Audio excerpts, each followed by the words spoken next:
Nas has dropped his 15th studio album entitled King's Disease 3. He's been dropping album after album like it's a various artist compilation, but it's just him. Huh? Let's stop giving away the bars and see if this album's any good. Ghetto Reporter wrote me in with this record, with clear and concise words of wisdoms and brags that are realistic and legit. This is rap at its finest, and a fine way to open up King's Disease Part 3. Legit has a rock and roll attitude, and I'm already having flashbacks to one of my favorite rap records of all time. And Space and Coffee, Nas's untitled album from 2008. That album was supposed to have a different title. Do you guys remember that? Religious bars aren't blasphemous here, but they do hit hard. He's doing it for all of us, and we're all legit. We're too legit to quit. It's a positive message and one that I can get behind myself. I haven't forgotten the roaches and mice either, man. On the fun! I thought Nas was going to bring out Gwen Stefani and her ex-boyfriend and those other two ska dudes, but no doubt King's Disease so far is keeping my attention with the fiercity, a fierce, fiery, it's fidgety. It's just incredible. Thunderous is almost as strong as those first two parts. Ghetto Reporter and Legit, just incredible opening tracks, just one after the other, and it's building a legend with this. CeeLo Green and Gnarls Barkley get name dropped before Mrs. Mouth outdoes my ears, and I can't listen fast enough for the song called Michael and Quincy. Storytelling, jazz, Ray Charles, and the power of 100 men on this track. Michael and Quincy has the hardest, strongest, and most organs and synthesizers make out on 30-somethings.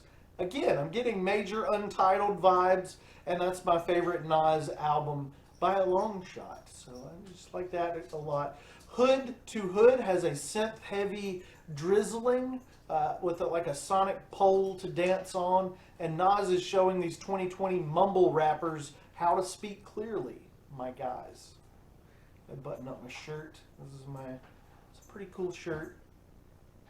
Recession Proof, unfortunately, is not recession proof itself, as it is the first time on this record that I sort of start to wane a little bit in terms of my attention that I have focused on. Get it together, Dara. I'm going to listen to Green Day if you drop the mic like this again. Don't drop the mic on me, please. Ow! Don't drop the mic on me. Are you not sucker? Can you be Serious interlude. What the bleep? An interlude that gets a record back on track instead of veering into space and never coming back. Whoa. Serious is not an interlude.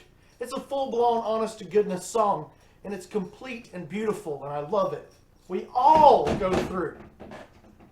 I'm on Fire explores his Nas' relationships with others as he battles his way through Earth and acknowledges his own flawed characteristics.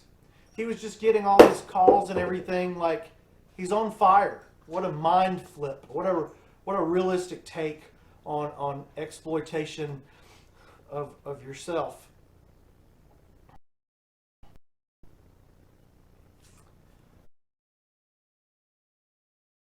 Once a Man, Twice a Child is a 90s callback, and the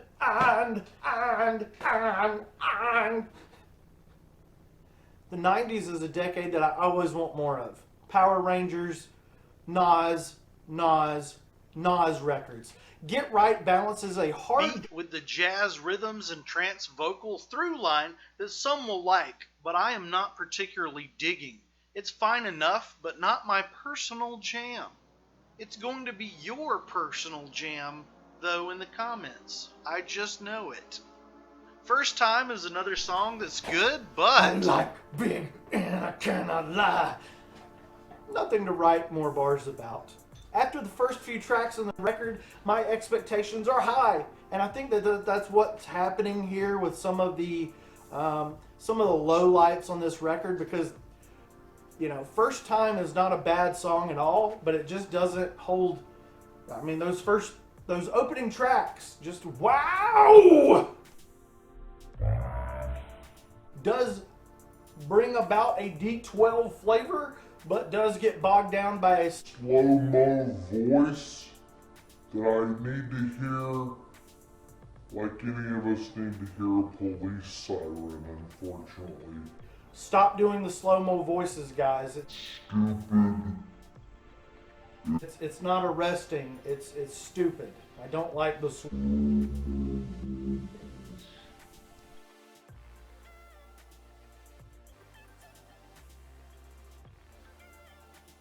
Don't Shoot rips out the emotional guitar shreddage again and screaming vocals.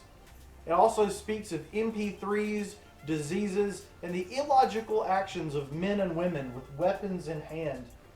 Don't Bleep is chilling and worthy of praise. Is this John Lennon's Imagine for a new generation from Nas? I think it is. Nas is a prolific streak in the flesh, and he's been on a streak for the last 5 years. We had Nasir, King's Disease 1, King's Disease 2, Magic, and now an album that's getting a 4.3 out of 5, King's Disease.